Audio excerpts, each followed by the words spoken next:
তারা ইমিগ্রেশন থেকে একটা গ্রিন সিগন্যাল পেয়েছে, কারণ D41-এ তাদের ভিসা রেশিও ভালো। আসসালামু আলাইকুম সবাইকে, সবাইকে স্বাগতম আবারও ফ্লাইওয়ে ইন্টারন্যাশনালে। এই মুহূর্তে আমি আছি ইনজি ইউনিভার্সিটিতে।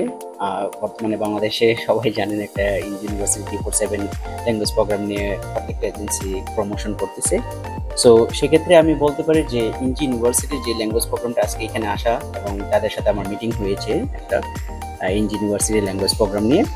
তো সেই ইনজি ইউনিভার্সিটি ল্যাঙ্গুয়েজ প্রোগ্রামের কিছু ইনফরমেশন অবশ্যই আপনাদের সাথে শেয়ার করা উচিত বলে আমি মনে করি, যার কারণে আমি ভিডিওটা আজকে করা।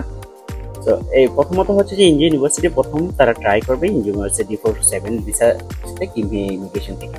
তো সেক্ষেত্রে তারা কিন্তু 100% আপনাকে ইনশিওরিটি দিচ্ছে না যে আপনার ভিসাটা 100% হবে। আপনি ইনজি ইউনিভার্সিটি D47 যদি সাবমিট করেন তার মানে আপনার 100% ভিসা নাম্বার হবে। কিন্তু তারা ইমিগ্রেশন থেকে একটা গ্রিন সিগন্যাল পেয়েছে, কারণ D41-এ তাদের ভিসা রেশিও ভালো। তার মানে ভিসা রেশিও ভালো বলতে যদিও ইনটেকের মাত্র একজন ভিসা পেয়েছে, কিন্তু তার আগে D41-এ ভিসা পায়। সাধারণত অন্য ইউনিভার্সিটিগুলো বিগ ক্যাটাগরি ইউনিভার্সিটিগুলো তারা পায় না। সো সেক্ষেত্রে দেখা যাচ্ছে যে যেহেতু ইঞ্জি ইউনিভার্সিটির একটা র্যাঙ্কিং এর কারণে ওরা D41-এ ভিসা পাচ্ছে এম্বাসি থেকে, তার মানে তারা ইমিগ্রেশনের সাথে যোগাযোগ করে একটা ভালো রিলেশনশিপ তৈরি করেছে এবং তারা বলতেছে যে আমাদের ইমিগ্রেশনের সাথে ভালো রিলেশনশিপ থাকার কারণে আমরা ইমিগ্রেশন থেকে একটা আশ্বাস পেয়েছি যে আমরা D47-এ ভিসা আমরা ইস্যু করতে পারবো। যার কারণে তারা প্রোগ্রামটা চালু করেছে। অক্টোবরের ক্লাস 13 তারিখে শুরু হবে, এর আগে সবকিছু শেষ হয়ে যাবে, মানে আমি অ্যাপ্লিকেশন প্রসিডিউর। এখানে দুইটা জিনিস ক্লিয়ার যে আপনাকে 6 মাস পরে কিন্তু ইঞ্জি ইউনিভার্সিটিতে আপনার ব্যাচেলর করতে হবে, সেটা এআই এবং বিজনেস, দুইটা মেজর থাকবে ওদের মেজরের আন্ডারে। আর সবচেয়ে বড় কথা হচ্ছে যে জিনিসটা যে বিশেষ নাম্বার আসা হলে কি পারবে না, এটা টোটালি ডিপেন্ড করে ইমিগ্রেশনের উপর। তারা বলেছে আপনারা জমা দেন, আমরা কনসিডার করব। কিন্তু আপনাকে দেখা যাচ্ছে যে আমাকে বলে যে হতে পারে আমরা আশা করতেছি 50%, 60% কিংবা আপ টু 70% হতে পারে আমাদের ভিসা ইস্যু। কিন্তু আমরা কিন্তু আপনার কাউকে বলছি না যে আপনি অ্যাপ্লিকেশন করা মানে 100% আপনি ভিসা ইস্যু নাম্বার পাবেন, এই জিনিসটা সবাই ক্লিয়ার থাকে। কিন্তু এখন বাংলাদেশের এম্বাসির অবস্থা যেহেতু অনেক খারাপ, সেক্ষেত্রে এখানে ট্রাই করাটা আমার মনে হয় ভালো হবে।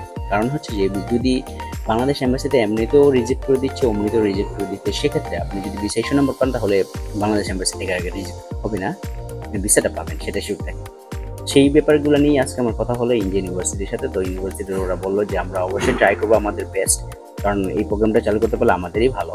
সো সেই দিক থেকে আমাদের এখান থেকে কোনো লেকিংস থাকবে না, আমরা ইমিগ্রেশনের সাথে যথেষ্ট পরিমাণে যোগাযোগ রাখবো এবং অল প্রসিডিউরগুলো আমরা সম্পূর্ণ চেষ্টা করবো সুন্দর করে শেষ করার জন্য। তো যারা ইনজি ইউনিভার্সিটিতে D47-এ অ্যাপ্লিকেশন করতে চাচ্ছেন তারা করতে পারেন, তবে সেক্ষেত্রে আপনাকে মাথায় রাখতে হবে যে আপনার অ্যাপ্লিকেশন করা মানে 100% ভিসা ইস্যু নাম্বার হয়ে যাবে, ব্যাপারটা এরকম না, সেই জিনিসটা মাথায় রাখবেন। কিন্তু হওয়ার চান্সেস বেশি, যেহেতু ওরা ইমিগ্রেশন থেকে একটা প্রায়োরিটি পাচ্ছে বা ইমিগ্রেশন থেকে ওরা আশ্বাস দিচ্ছে যে তাদের ইনজি ইউনিভার্সিটির জন্য এই D47-এ ভিসা নাম্বার ইস্যু করবে, সেক্ষেত্রে সেই জন্যই তারা ট্রাই করতে চায়। সেই জিনিসটা মাথায় রাখবেন অবশ্যই। আর অ্যাপ্লিকেশন ডেডলাইন 8 আগস্ট পর্যন্ত, আপনারা যদি চান ফ্লাইওয়ে ইন্টারন্যাশনাল সাথে যোগাযোগ করতে পারেন এবং আপনার অ্যাপ্লিকেশন সাবমিট করতে পারেন। ধন্যবাদ সবাইকে, সে পর্যন্ত ভালো থাকবেন। আল্লাহ হাফিজ।